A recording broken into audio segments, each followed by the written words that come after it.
It's Backstage Pass with Steve Ryan. And here's your host, Steve Ryan. Hey, I see you guys. Hey, sorry. I was the camera for a second. Hey, how are you? Feels okay. Can you hear me?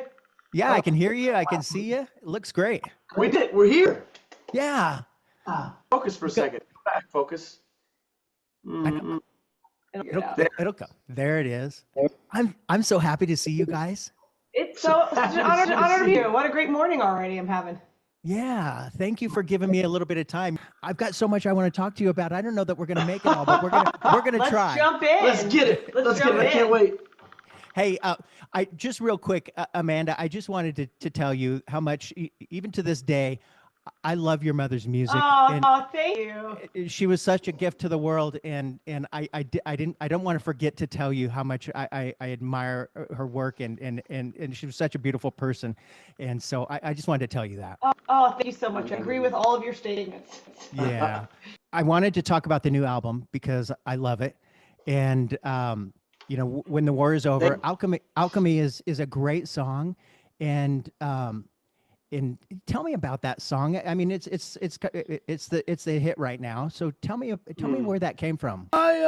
We wrote this song Alchemy after reading a book called One Day. It's a British novel about this. It's a love story between these two people, but it's more, you spend the least amount of time in the book possible with them, like, romantically involved, right? And it's really about something much bigger than that. It's about this sense of the world, the universe, God, something conspiring to bring us with the people we need the most, to bring us together with the folks we need the most. And in reading that book, it really reminded me of how I truly feel about Amanda and I. I think romance and a deep passion and love and all that is a deep romantic passion, romantic love, I think is an element. It's a beautiful and powerful and important element in our relationship, but I think it's just a part. I think it's bigger than that.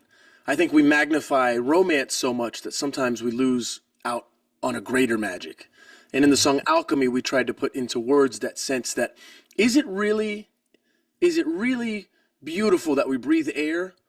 Or is it really just, I am so built for air that I must breathe it, right? I feel like that's Amanda to me. Amanda is oxygen, and it's not awe-inspiring that I breathe oxygen, but I will acknowledge the importance of oxygen, that there's no choice in my life other than this beautiful woman next to me, Amanda Grace. I'm drawn to her. I love her. I'm romantically passionate about her. But my God, if I lived 1,000 lifetimes, I'd find her. And it has nothing to do with logic or a choice. It's because I believe the universal, the great magnetism that brings us together would exist in every platform, in every timeline, forever. Wow. I'm going to cry happy tears. Wow. I'm going to have one more baby. Ooh, baby. Hold on, you were breaking up. We need to make sure we got the audio working. What'd you say? It's on record. Yeah, exactly. Dang it. Hey, wow. Okay. No, I'm not even a little bit kidding. To be, we just belong. It's chemical. Of course, I would find you. Of course, you would find me too. We're alchemy.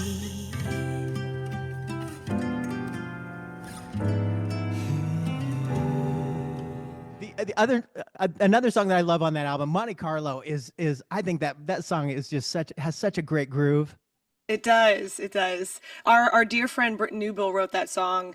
And we had been writing with him for this album. We've been writing with him since the very beginning. He wrote Home with Us. He wrote Take the World, Diamonds, like, you know, all of the songs from our first album, basically, we wrote with Britton. And now he lives in London, and we have a harder time writing together, but we love to write together. And whenever we're there, we always, try to spend some time. But he kind of knew what the album was sounding like. We were sending him songs as we were going along. And the album is, so much of a diary entry over the course of 2 years of us really having a really challenging time for multiple reasons. And so there was a point where we were like, okay, we love how honest everything is, but we just want a song that feels like a breath of fresh air. We just need a couple songs that just feel like like that breath of fresh air that, you know, we've luckily been able to get during this season of our life. If I may, this is me talking over you gently. Oftentimes we record the song, we write the song, and we check it in the car, like driving to pick up the kids, drop the kids off at, dance class or whatever. And as we're listening to all these songs over and over, there was a sense of, man, I need a roll the windows down, sing along moment, or else I'm just going to be crying and sobbing the entire time. And so our friend Britton, right around that same time, actually even before this, had written Monte Carlo, and he sent us his demo of it and said, I wrote this song, and the whole time I was like thinking of you guys. I don't know if you need it on the album or if you would want it, but like this song to me is you guys. And I listened to it at the time, and I was like, oh, I love this song. This is great. But we'd never recorded somebody else's song before. We never recorded somebody else's song, like a song that we hadn't participated in. And so we were kind of, at first we were just like, oh no, well, I love it, but like it's just stuck in my head. It just sounds like, he should record it or something. And then, fast forward a couple months as the record is coming together, and all of a sudden we had that moment in the car, and I said, let me go back to this text from Britton, and we put it on, and we were singing it the whole day. Our kids were singing it the whole day, and it just settled into like becoming our song, even though he wrote it. Yeah, I'll drive 'cause your precious cargo will stop until tomorrow in my Monte Carlo. Feel the sunlight that we borrow, a moment we can borrow in my Monte Carlo.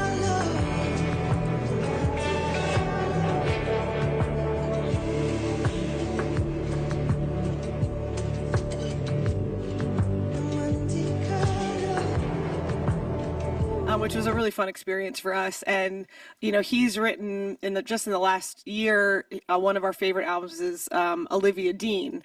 And he wrote two of the songs on her album, which happen to be our two favorites, which is Ladies Room and I Could Be a Florist, which maybe is my favorite song, for the last 5 years.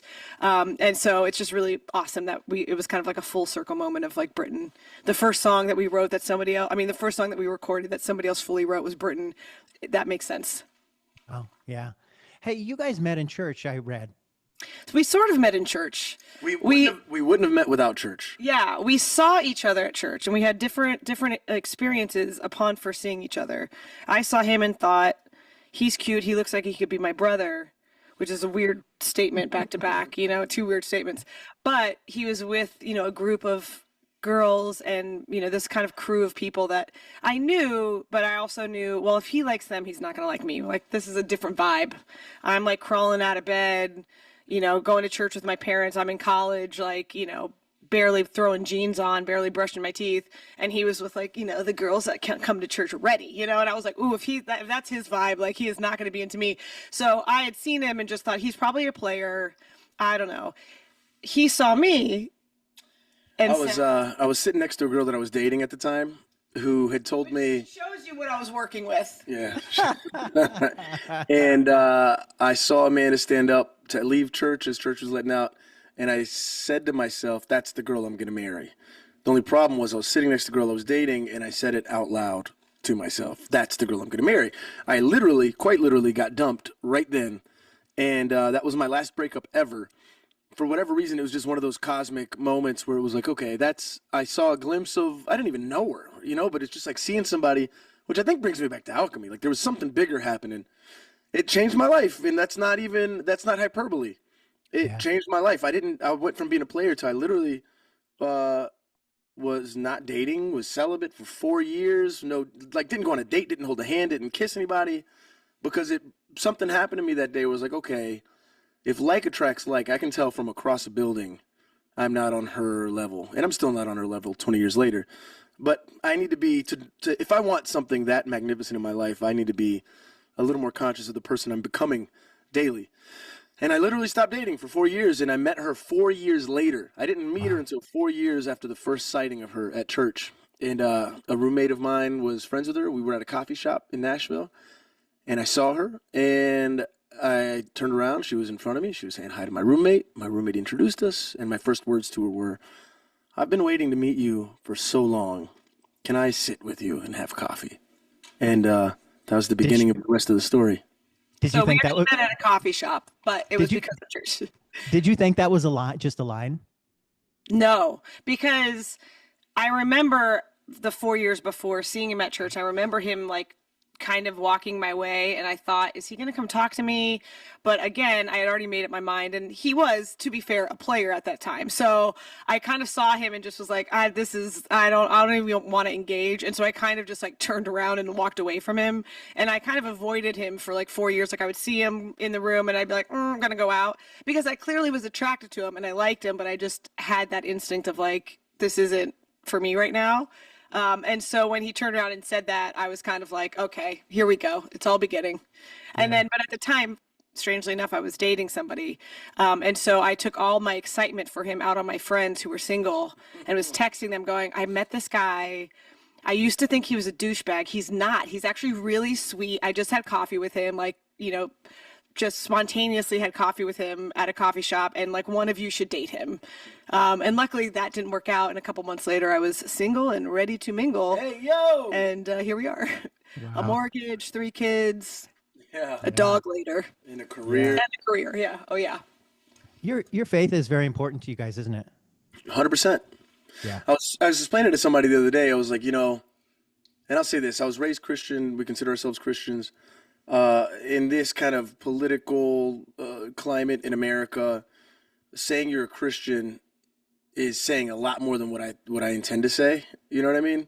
Mm-hmm. It says a political allegiance. It says a certain mindset that a lot of things I disagree with. I heard Neil deGrasse Tyson. He was asked once if he was an atheist, and he said, "I don't say I'm an atheist because people automatically assume I believe a lot of things that I don't. Because being an atheist is even a faith stance. It's a faith position." And there's many things about atheists that I don't believe in. I don't have one faith that I particularly am drawn to or agree with everything. And so I would consider myself not an atheist, but not a believer in any faith, really. And I feel the same way when people ask me if I'm a Christian, because yes, I'm a Christian, but the number one goal is being compassionate towards people, being kind, helping those less fortunate. So our faith is completely central to us. I explained it to someone the other day. I speak English. That's my primary language. It's not my first language, but it's my primary language. So I experience the world through interactions that happen in the English language. And in the same way, I experience the world through my faith system in even more deep and more prominent way. I experience the world through the lens of my faith first before anything else. I love that. Yes. Well, I love that you're not afraid to put it into music, put those words into music, where I think that a lot of faithful people in your industry, unless they choose to be, a Christian, artist, they shy away from doing that. And because there's more than a few songs that people could say would fit on a worship station. Right. I love that about you guys. It just is so critical to how we process the world, and our music, we want it to be as honest as possible, and whatever is like really on our hearts to write. I remember growing up, my uncle would always be like, "Why don't you be a Christian artist? Like, you're a good church girl, be a Christian artist." And because I think I watched my mom, and she had her albums and she did whatever, and she was, so devoutly faithful, would wake up every morning, she'd be reading her Bible with her little, International Delight coffee. I don't even think they make anymore. But I didn't see there being, I saw that there wasn't that distinction that I think a lot of people are like, well, you're a Christian, so you make Christian music. And I was like, I see my mom be an amazing Christian all the time and be so faithful, be so be all the things that you're supposed to be, and get up and sing Bad Girl. So I don't feel like I need to. I think I should write whatever's in my heart to write. And if that's a song that, is, talking about God and talking about my faith, then great. If it's a song that's talking about getting in a fight with him, then great, There was advice that Don and Bruce, Amanda's parents, gave us early on in our careers about songwriting and about the type of songs we write, not stylistically, but the intention behind them. And I think it was your dad that said it. If you can make a living being yourself, you'll have that living your entire life. Yeah. And so I think that's why, if it matters to us, you're going to find it in our songs. If it's an important aspect of our life or something that's impacted us, we're going to talk about it, because that's the way we've built this whole situation. Yeah. And to that point, just kind of like the genre question of like, what genre do you think you're in? Sometimes it gets hairy because there's people that are like, oh, you guys are a Christian band, right? And we're like, I mean, we're Christians and we're a band, so sure. And then the Christians are like, no, no, no. They talk about whiskey in their songs, and so you end up kind of floating. But it's great to be yourself. That's what we think. Tell about the new song on the album that's probably going to draw some. Oh yeah, we have a song called Psilocybin on the album. Yeah. And for a while it was going to be the title of our album, and then our management team was like, I think that might be a step too far for some of the people that follow you a lot, and you're going to have to do a lot of explaining. And I was like, I would love to explain it. That's exciting to me. And they're like, well, how about we explain it when the song comes up, but not when the album comes up every time. But we honesty is kind of like top of our list as far as, and I guess authenticity is kind of top of our list for music, and the rest of it we feel like will fall into place. Yeah. I found a song back, I think 2011, called Bonsoir. Bonsoir, yeah. I was watching that the video this morning, and man, I love that laid back groove, and I mean, it's so awesome. That was a while ago. When you say, I love that song. Yeah, it's that. Yeah, we love that song. The pedal can't take you much closer where you wanna go. No, no. Be careful, darling, when you say bonsoir, my love, bonsoir, my love. 'Cause my heart, it won't be waiting long, no, no. Bonsoir, my love, bonsoir. Said, I hope you don't mind that I rush out. We've reached the end of us. It's funny, there was one fan that we would have, and he just passed away this year, but every time he would come to a show, every time we were anywhere near San Francisco, and he would always ask for that one because he would come see us play way back then when we would play, for 4 people and like some tiny little hole in the wall. He would come see us, and we would always play it. And so, we relearned that song recently for him. So. Oh yeah, it's just got this laid back, easy flow to it that I just love. Yeah. Thank you. Yeah. Thank you for doing that. Obviously, the Diamonds album, was kind of a big breakthrough for you guys. But I think even before that, though, you guys were getting a lot of attention because what's it like doing like the Tonight Show and stuff like that? Yeah, it's funny. We had 2 songs out, maybe 3 when we played the Tonight Show back with Jay Leno. We had 4. I think we had like one. Like an EP? Or Oh yeah, we had 4 we had songs a whole out. EP. And it was, it's funny that we've been doing it for a long time now. For instance, it dates us to say our first late night television performance was with Jay Leno, right? Which hasn't been on TV for a long time. But it's interesting being a new band because everybody's kind of just betting on you, especially at that time too. Music was working different than it does now. What was the question again? I'm sorry. What's it like? I got lost. What's it like? Yeah. It was. What do you feel like you made it when that happens? Do we feel like we made it? That's a great No, question. I didn't feel. I felt Absolutely like it not. was beginning, but I felt like it felt like we were proving ourselves. Yeah, and it still feels like we're proving ourselves. Still feels like every day we're proving ourselves. Every concert performance, and I'm okay with that. It's interesting. I didn't know. I probably in our youth had a picture of what making it looked like. Grammys certainly were involved, big mansions, lots of money, fancy cars, I guess, because that's all the thing that comes with, this career if you're at the top of the game. And it took, probably therapy, an amazing wife, and 3 beautiful babies to realize that we made it a long time ago. And it has nothing to do with if we sell another ticket or if anybody else streams a song ever again. There's a phrase, a friend of ours named Chris Bianco, who's a great chef in Phoenix, Arizona, his mom used to always say, who's richer than us? When they have the table full of their friends and family and they're just having a meal together, big bowl of pasta, who's richer than us? We had a radio guy back in New York. We'd drive around radio stations and we'd find a good parking spot and he'd go, who's better than us? Today, nobody. Nobody. And I realized, man, I could miss the forest for one far off tree that I made up in my brain that I can't even see from here, but I just imagined it. And when I started appreciating not just contentment, but when I was able to start looking around my life, not with a drive to consume more or to be more or to accomplish more, I realized, man, we made it a long time ago. We've got a great marriage, great family. We've got people that show up for shows, people that care to interview us and talk about albums and songs that we've written and recorded. I don't think if you could look 8 billion other people on earth in the eye and get to know them, you'd find anybody luckier than Amanda and I. Anybody, and hopefully we'd be right at the top of the list of the happiest folks you met as well. Well, Abner, I'm going to hire you as my therapist. You just make me feel so happy. Tim Long, shout out, our therapist. I've come a long way with him. Wow. Well, we got to talk about Diamonds because I mean it was a #1 singer-songwriter song, and you know everybody knows that song, and that was 2014. I mean that's been a while back now. That's been a minute. Yeah.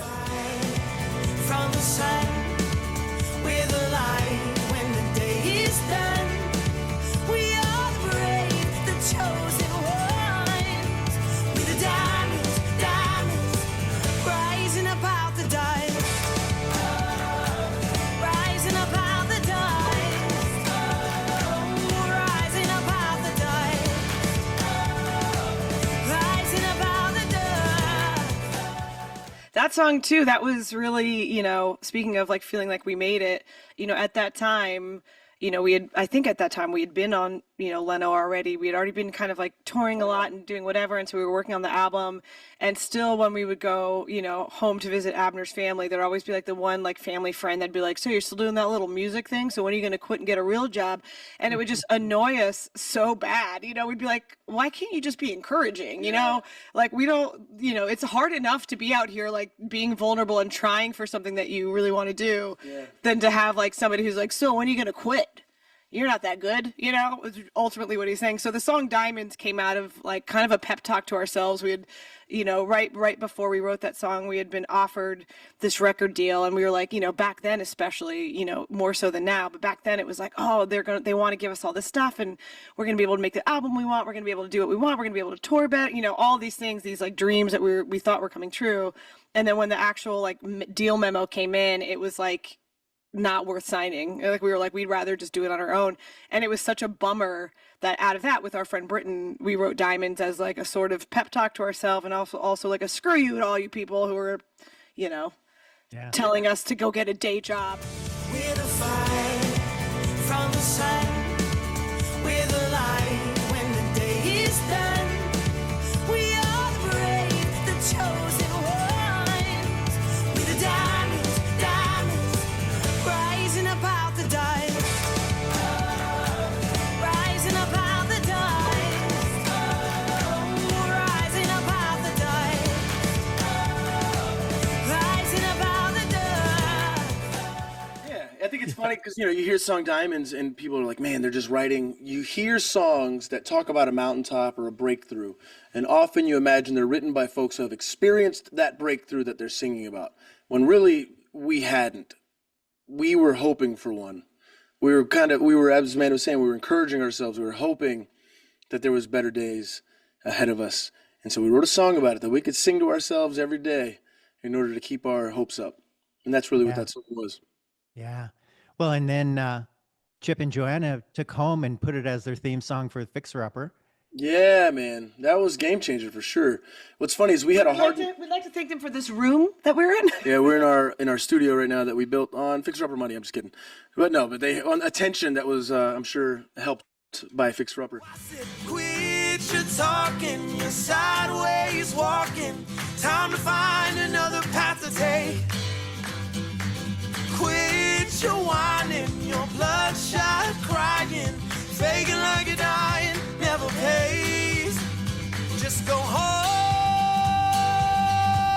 You need you some home. Boy, you need you some home. We had a hard and fast no reality TV rule with JohnnySwim. We had to deal with VH1 back in the day, and we had a lot of songs on reality TV, and they would come up at the most inopportune moments. I remember at some point a guy was breaking up with his girlfriend because he was going to stay with his wife, and he didn't want this to be cheating on her anymore, I guess, or at least not with her. And so in slow motion from across the room, he threw a pair of her panties back at her at a coffee shop. And as the panties are floating through the air, JohnnySwim music plays. And that day, we called our agent. We were like, never again do we have JohnnySwim music on reality TV. Never, ever again. Don't even call us and ask us. Don't tell us how much money we're saying no to. Never again. And so Chip and Joanna, HGTV at the time, was asking a bunch for our song to be their theme song. And our agency did their job. They said no 3 or 4 times. And then finally, they reached out to us. our agency's like, hey, these people are being really persistent. Do you mind just getting on the phone with them? They just want to pitch it to you. And what was funny is that right about then, we were in Jacksonville, Florida, visiting my mother. And my mom, as we walked in the door, sat us down on the couch and said, I started watching this wonderful new TV show. You have to see it. And it was Fixer Upper. And so she's showing us, they remind me so much of you guys. Married couple, living their dreams together, pursuing their dreams, all this stuff, working hard. And it was season 1 of Fixer Upper. And so we watched a couple episodes. Oh, it's a fun show. Cool. They seem like cool people. And at some point during the second episode, I say to Amanda, hey, isn't this that show that people want to get on the phone with us to ask us to be the theme song? My mom's never asked us for anything. Never asked us for anything to this day, other than this one thing. She said, son, mijo, I've never asked you for anything. Please do whatever Chip and Joanna ask of you. And so as a favor to my mom, we took the call. Long story short, they're literally some of our closest friends to this day. Really like our best friends are Chip and Joanna Gaines, which is crazy. And it all started because mom told me to trust her. And so forever, I trust my mama. Yeah. Wow. And now you're doing stuff on Magnolia. Yeah, we've gotten a chance to make some shows, which is really, which is really fun because it definitely was like another thing that we thought about doing like in previous years. And so, of course, like, the first original idea was to come on tour with us, but then the pandemic happened. So we got to make a show at home, which was fun. And then they were like, you guys cook all the time. Let's do some cooking. And we're like, okay, great. But they're amazing to work with. And it's always super, whatever ideas they have, we're always like, sure, because it's always fun. You're always going to be working with great people. It's always going to be a creative process. And it's always going to challenge us in just enough ways that, make it feel like you're still living. So yeah, we're always like, we just sign up for whatever they ask. Yeah. Hey, I'm going to try to squeeze in a few more things. Let's do it. I have to tell you, my favorite song, you guys, that you do is "Take the World." Thank you. And I've probably listened to that at least a dozen times over the last few days. Cause they can write stories and they can sing songs, but they don't make fairy tales sweeter than ours. And they could climb mountains high into the sky, but they can't take the world. Oh, like we can take the world. So you have a Spanish version of it that I love We too. do. Yeah. Yeah, it was, I don't speak Spanish, so that was a fun day for me. That was also mom. Mom did Yeah, the translation. that was my mother-in-law sitting with me, making sure I was pronouncing things right, which was super great. But yeah, that's also one of our favorite songs. And my favorite memory of writing that was, we were with Britain. We had been kind of writing all day. Nothing was really sticking. And at the time we had, just moved to LA. We didn't have furniture yet. We couldn't afford furniture yet. So we would take, whenever we were writing with people or we needed to like sit in our house, we would go outside because our landlord had outside furniture for like, everybody that lived in the complex. And we would like steal that furniture and bring it in our house, and it'd be covered with cobwebs, and we'd clean it off. And spiders. And so that's how we would like write songs. We'd bring that furniture in and, until we could afford furniture. And so really that song, when it, we don't need calligraphy to write a fancy story, kings and queens return to thieves to find what we've been holding. Who's richer than us? It was really us saying who's richer than us. We don't even have furniture, but you know what? We wouldn't trade it for kings and queens to fight to have what we have, even with no furniture. So it really is, a song that we cherish, and we're so grateful that so many people have clung to it, especially, using it in their weddings and having it be like a part of their love story, because it really is something that we sing. Every time we get a chance to sing it live, we kind of look at each other. And if we were in a fight before that show, we do not leave that show still in a fight because of that song, Yeah. Yeah. Wow. I love it. I just love it. Another song on that album, "Live While We're Young," is a great tune too that I've been listening to. Thank you. I want to try to catch up just a little bit, but there is a live version from the Rockwood Music Hall that you do over in "Wish You Love." Yeah. And it's like a 9-minute song, but at the last, I don't think like 2 minutes, maybe minute of the song, Amanda, where you're just it's just you, and it's almost like there's no, to me, it was just your voice. And I don't know if the music stops or not, because I can't remember. I just remember all I was hearing was your voice, and it's live. And I mean, I was just mesmerized. I mean, it's so beautiful. Thank you. And I wish you shelter from the storm, a cozy fire to keep you warm. But most of all, when snowflakes fall, I wish you love.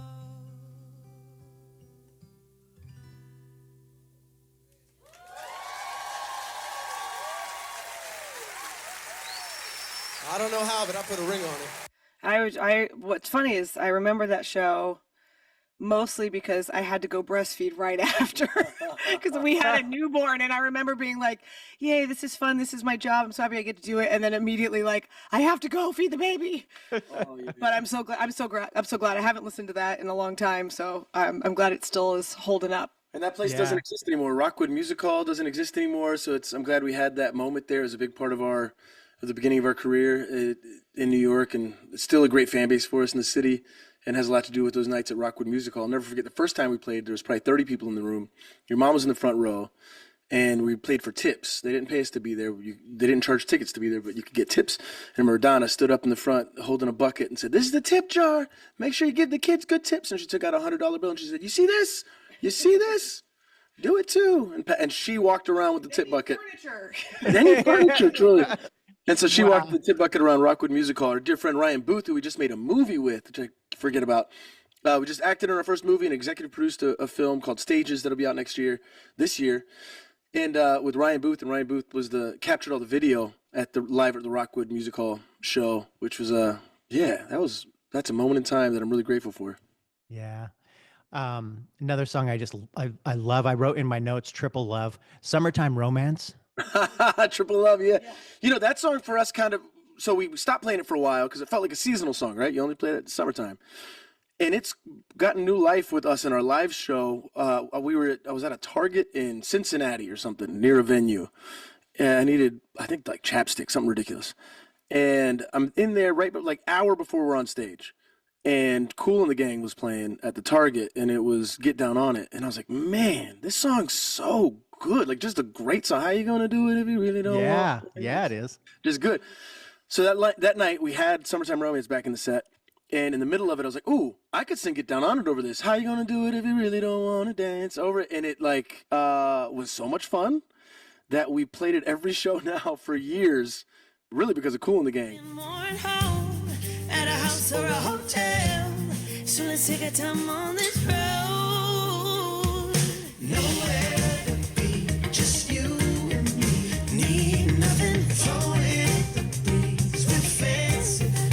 Ain't we, honey? Wherever we are, that's where we are. Kind of loving, you and I made a life a paradise of a summertime romance. But we fell in love with that song all over again. You know, Man and I wrote our first song together almost 20 years ago when we were 5 years old, which is crazy.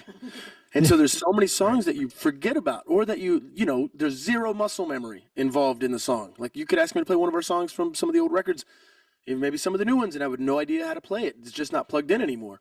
And so there's this interesting part of our career that we're in now where we're rediscovering our own songs. And Summertime Romance has been one for us that's been rediscovered, and we're really grateful for it. Yeah. Hey, how was it like being on Daryl Hall's show? Oh my gosh, that was so much fun. It was kind of a whirlwind because I think we were on a tour. We were doing a radio tour, and so we were traveling around, and then all of a sudden they got a cancellation, and we were really good friends with a man named Rick Krim, who is just a legend in the industry. And at the time, he was at VH1, I believe, and so he called us and said, "Hey, they have an opening at Daryl's house. Would you guys want to do it? It's in like 2 days. Like, you'd have to fly tomorrow, get there tomorrow night, and it would be early the next morning." And we were like, "Yeah, like what songs do we do?" So we're passing ideas for which songs we're gonna do. We get to Connecticut and it's like 10 p.m. and we get a call saying, "Hey, that one song couldn't get cleared, so you have to learn a different one."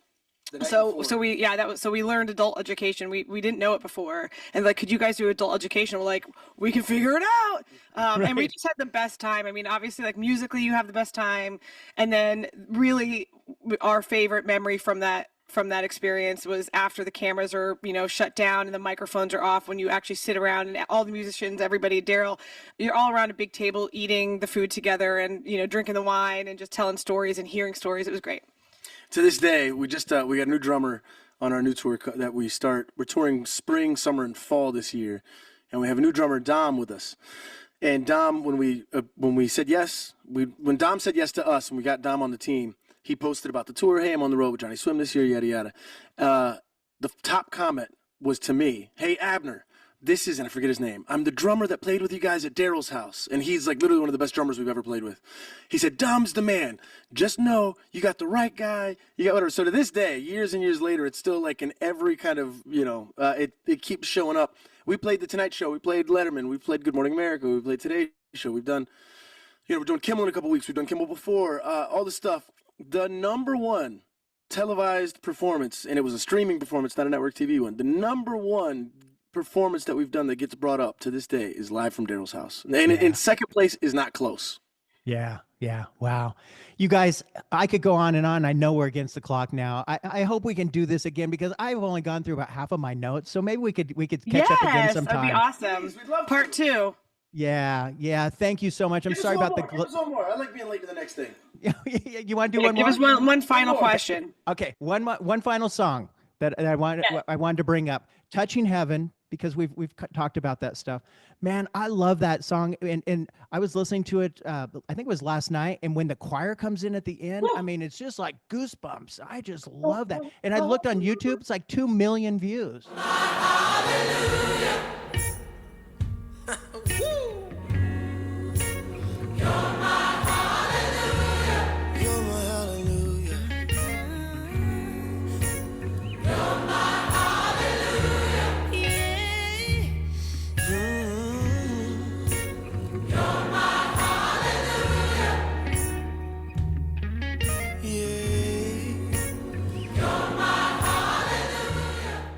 Oh, that's awesome.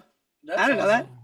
Yeah, we had a writing session one day, and Abner was like, let me just go over to the piano. We were at my parents' house in Nashville, and he was like, let me go over to the piano and just start something, because a lot of times when, you get hooked up to write with like, a famous writer, they come in with a lot of ideas and they kind of like, not bulldoze, but they try to lead it because they're the ones that kind of are like the big songwriter. And Abner was like, let's have something started so that, we know that it's going to feel like us, because what would happen is you'd get through the writing session and you'd be like, that song just doesn't feel like us. It feels like that other person, And so he started writing that, and I was on the floor with our baby boy, who's now, almost my height. But we were on the floor, I was playing with our little baby, and Abner just sat at the piano and just said, oh, I see your angels and all these streets of gold. And that was kind of like the beginning, and we're like, all right, that's good. We're gonna go with that. And yeah, so now whenever we think about it, we just think of our little baby boy who now smells like a boy. Like a teenager. Yeah. Wow. Amanda, thank you for doing that little vocal for. Yeah, that's so awesome. Hey, this has been such a pleasure. I got to be honest with you, sitting down talking about yourself isn't all it's cracked up to be, and you've made it absolutely a pleasurable experience. So thank you so much. Oh no, thank you, guys. I love your stuff so much, and I have to tell you, you're probably going to be about. I just started this about a year and a half ago. You're episode 44, 45, something like that. And this is one of my favorite conversations Let's ever. go! Yeah. Thank you, brother. Thank you so much, man. Yeah. Well, we're honored. We can't wait for part 2. Make us 55 as well. Yeah, continued success. I'll check in with Sue and we'll schedule something again sometime. Let her know that we said we want to do it again. I will for sure. For sure, I will. Thank you for your time, brother. All right, you guys take care. Success Right? to you. All right, have a great day. You too.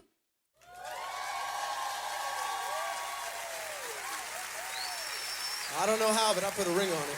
For questions or comments, email Steve at steveryan.songoftheday@gmail.com.